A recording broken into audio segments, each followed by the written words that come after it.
This is the story on how me and Bald and Bankrupt travelled Afghanistan, how we got there and how we left. Enjoy.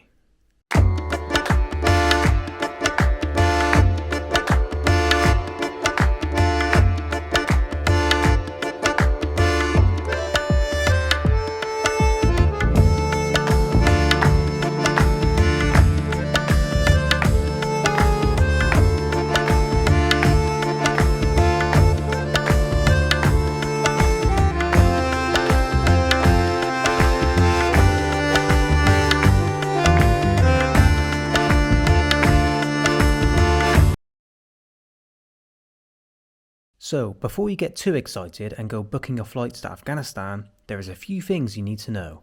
Afghanistan is no joke. They have pretty much been at war for the past 40 years, and of course a year ago, the Taliban took complete control over their country.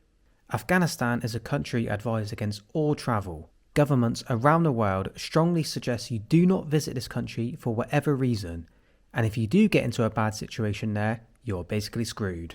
So with that knowledge, me and Bald decided to go. We spent a week in Uzbekistan waiting for our tourist visas to be issued in the Afghan embassy. For $131, this is what I got you.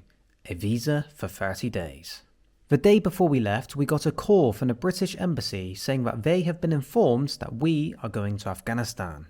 They had several questions on why and then basically pleaded we didn't go. They then proceeded to warn us that if we did go and got into trouble, we are on our own. The UK will have zero help in any situation whatsoever. Nonetheless, we decided to go anyway. We headed to the airport, said goodbye to Uzbekistan, and had our last hits of alcohol for the next 5 days. It calmed the nerves, and then we headed to the plane.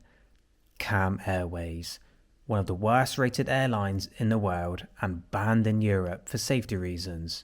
I actually didn't mind it. We flew for just an hour over the mountains and then in the distance we seen it, Kabul, the capital of Afghanistan. After a bumpy landing we headed into immigration. After getting stamped in with friendly smiles we then proceeded outside and were greeted by the Taliban flags.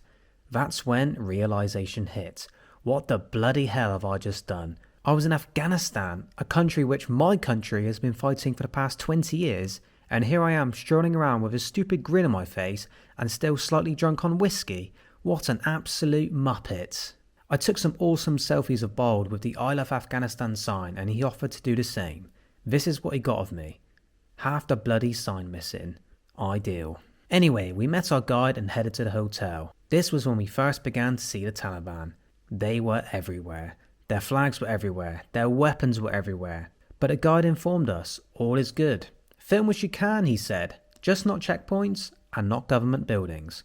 We were buzzing, ready to hit the streets of Kabul. We checked into our lovely hotel called Landmark, which Bold kept calling Landmine. But I'm happy with this. Not bad, eh, mate? It's happy landmine. I love it. First up was to buy a local outfit to blend in here in Afghanistan. I went black and Bold went blue. He thought it looked good, but to me, he looked like he was wearing a maternity smock. He also said I looked like a rent boy. It was time to eat our first meal in Kabul. Our guide took us to a nice restaurant in the city and we ordered a big table of meat and rice. Shortly after sitting down, in came around 10 Taliban who sat next to us. This was to be our first interaction with them. They assumed I was a local, but Bald in his maternity smock gave it away. One Taliban shouted across the room, "Hey, where from you?" Which led us into a 10-minute friendly conversation about random stuff such as football and Western movies, funny enough. The Taliban told us they watched many American movies and his favourite actor was Bruce Willis. I asked them if they watched The Inbetweeners, but they didn't respond. It was time to leave. Right then, so that was the first moments for us in Afghanistan. Now, let's crack on with your questions. What was the scariest situations you got in? First one that happened was getting charged by a Taliban member whilst cocking his gun. I was filming the streets and didn't realise I was in front of a checkpoint. All the Taliban noticed was a white guy and a camera.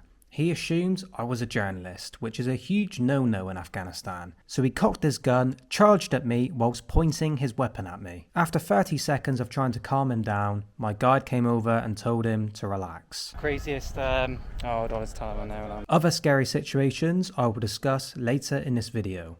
Next question is, did you feel safe? Well, after visiting the other so-called dangerous countries, such as Iraq, Syria, Somalia, I went in thinking surely it would be the same situation. Once I get there and get settled in, I will feel fine. This was sort of the case in Afghanistan, but it still has a long way to go before I suggest any tourists to come flocking in. Taliban are still not used to seeing tourists and are not sure how to react when they see you, hence them charging at me with a gun. Nonetheless, walking the streets solo and even at night time, I felt pretty safe. What was your best meal in Afghanistan? We had many good meals. The best ones were always in the mountains, and the famous rice dish we had like 3 times a day. The worst meal would be the pubic hair ice cream. This was the moment I found a pube and told Bald. Is it expensive in Afghanistan? Nope, it was cheap. Our hotel was $40 a night. It basically came with our own private security, had decent Wi-Fi, and was clean and safe. Good luck getting that in England. You could also eat at a nice restaurant for like $4 each and get a ton of food. And takeaways were like $2 for a chicken burger and chips. Me and Bald had that exact meal 8 times. Is there American stuff everywhere? Yes, absolutely everywhere. They left behind billions of dollars worth of stuff for the Taliban to claim. So much of it, in fact, most of it is just rotting on the side of the roads. Did Bald try to sell your ass to the Taliban? We spent countless hours inside many Taliban headquarters. Each time Bald would offer to sell my ass. A few times he made a deal, but I stood my ground. I think my ass is worth more than £100. 300 at least is fair. But no one made that deal. What was your favourite place in Afghanistan? For me it would be Bandamir National Park. Despite the shocking roads getting there, it was all worth it. It felt strange being there though, after seeing all the photos last year of the Taliban riding the pedalos holding RPGs. A year on it was me and Bald sat in the exact same pedalos. How many times were you detained or stopped at checkpoints? Several times, and this was the reason we left early. It just got annoying and too intense.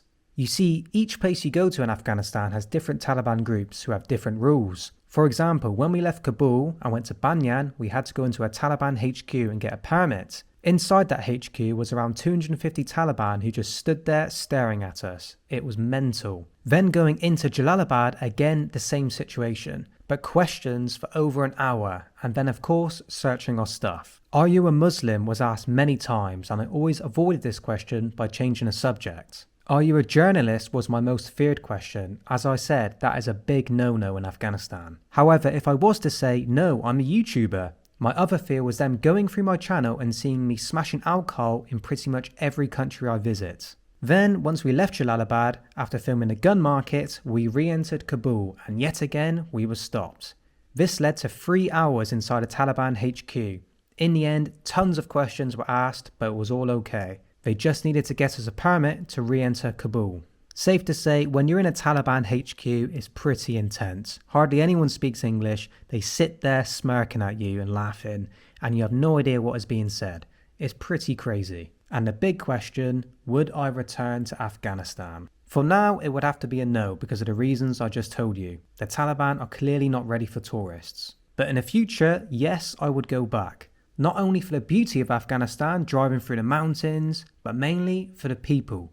The people of Afghanistan were amazing, and I can't thank them enough. Despite being at war their whole lives and struggling with the problems that still remain today, me and Bald were welcomed with open arms and incredible hospitality. For that reason alone, one day I wish to return. Afghanistan, Zindabad.